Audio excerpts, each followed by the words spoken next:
Kalas ko na yung ating IGBT apat. Ito yung IGBT natin. Yan. Ito yung heatsink. Tinanggal natin. Bali testerin natin to. Tingnan natin kung alin ba yung buo, alin ang sira. Tingnan natin kung mayroong sira. Yan. Bali dyan natin tutok sa natin, tester. Yan. Ito muna ang isa. Testerin natin. Naka times 10 tayo. Yan. Pumapalo. Yan, bali gate to source muna, trigger. Ilagay natin sa drain, on. Off natin. Tingnan natin kung mag-off. Yan, trigger natin ng positive. Yan, bali nag-off naman siya. Ito na yung kasunod. Ito yung pangalawa. On natin. Trigger off. Yan, bali good naman yung pangalawa. Itong pangatlo, tingnan natin kung good. Yan, may leak, gate to source. Pati yung meron din gate to drain. Yan, nagsi-switch off naman, kaya lang pagka nilagay natin sa gate to source, meron pa rin. Mali sira yung isa. Ito yung pang last, yung pang-apat natin. Ito mukhang good to. Yan, nag-on naman, trigger off natin. Yan, okay, good. Tatlo yung okay. Sira yung isa. Ito.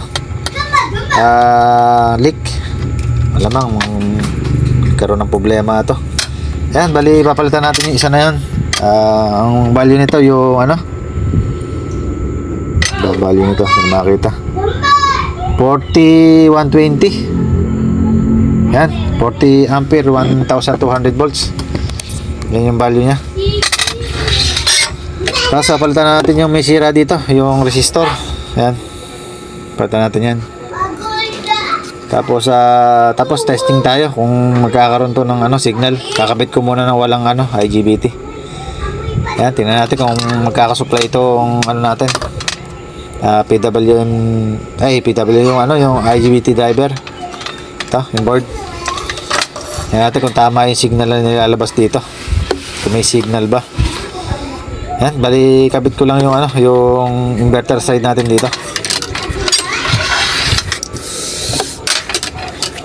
Balik na lang ako pag nakakabit na. Ito mga kabali, naka-setup na tayo. Yan ang setup natin. Bali sa voltage natin ng filter capacitor ito. Ito, malabo ay luminaw. Yan. Yan, dito yung sa filter capacitor natin. Ito naman yung supply natin sa sa IGBT driver. Bali supply pa lang to, hindi pa regulate ng natin. 7818. Yan, bali para makita natin yung saktong supply na pinabato niya rito sa driver natin. Tapos yung frequency natin ito. Kung may signal bang tamang nilalabas dito sa gate natin. Yan. Bali may nakakabit ng switch ito. On natin. Bali tingnan natin sa lahat na yan.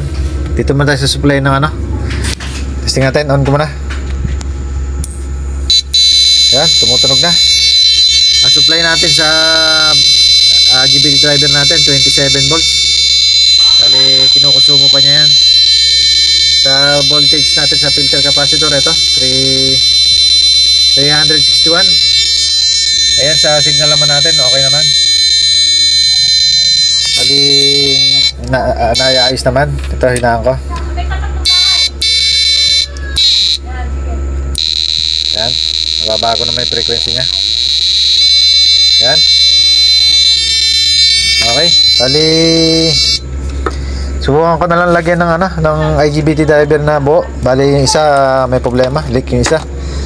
Para ma-testing natin. Yan, bali balik na lang ako pag nakakabit na rito yung IGBT driver natin. Bali sa mga supply natin, kompleto naman, present naman lahat. Pati sa signal.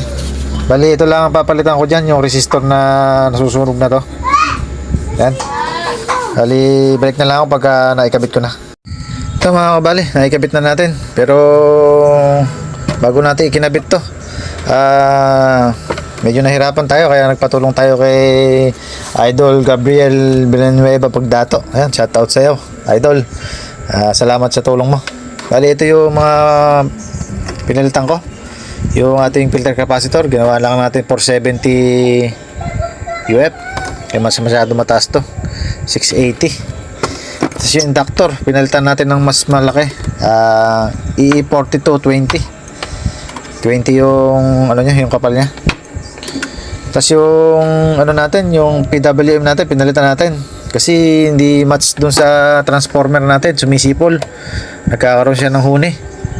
Ayan, bali ang pinalit natin dito yung universal na asul. Ito. Ayan. Bali, nagpalit din tayo ng ano, ng potentiometer. Ayan, dalawa. Saka yung IGBT natin, kakatesting natin, nasiraan tayo ng isa.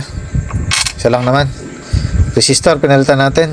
Ito nga yung MOSFET na pinalitan natin. Dalawa yung buo, 4 yung shorted. Kaya naman natin pinalitan to, maiksi yung pa. Nagpalit din tayo ng shunt. Yan.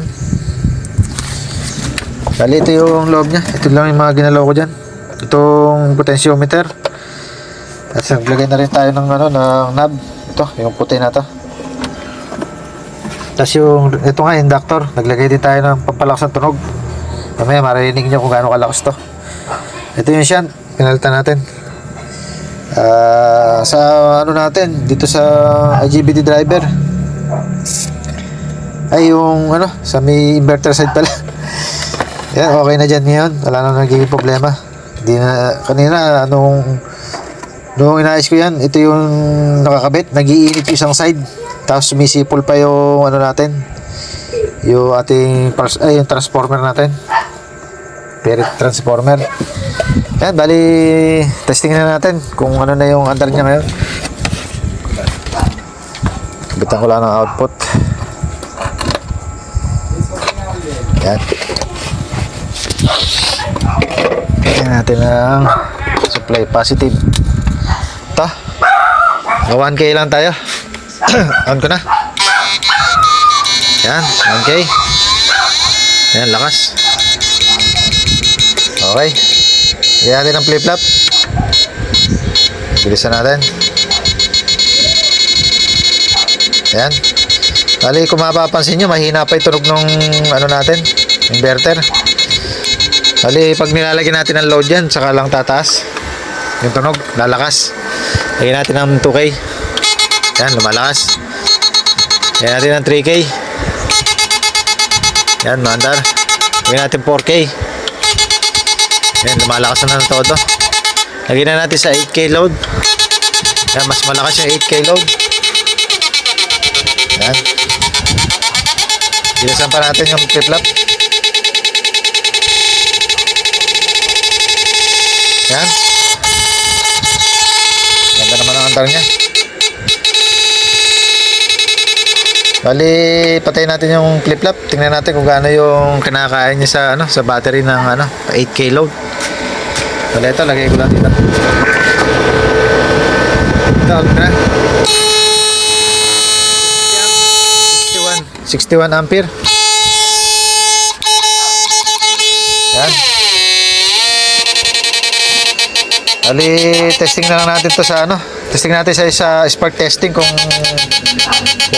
mag-spark siya. Bali, kapitan ko lang siya ng output na wire.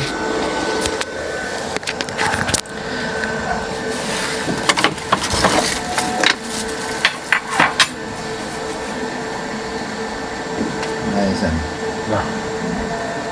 Hindi kaya lang? Wala eh. Wala? Ito lang.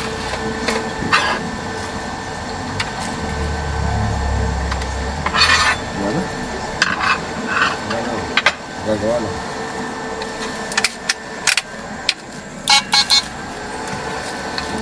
Ito mga kabali, spark testing tayo. Tingnan natin kung may masisira ba. Kung wala.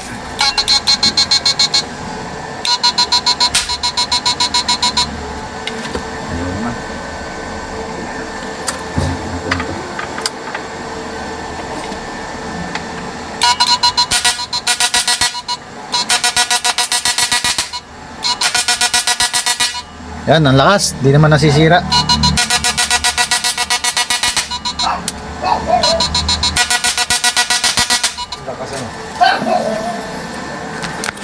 Yan, ang lakas nung andar niya. Wala pati yung tunog. Saka nag-spark siya ng malakas. Bali, yan. Yung sa inverter na to. Hanggang dito na lang yung repair natin. Bali, naayos naman natin ng maayos. Bali, siguro tatagal na to sa may-ari. Ang balita ko, parang tubig alat yata yung kukuryentehan nila. Ayan. Hanggang dito na lang, okay na.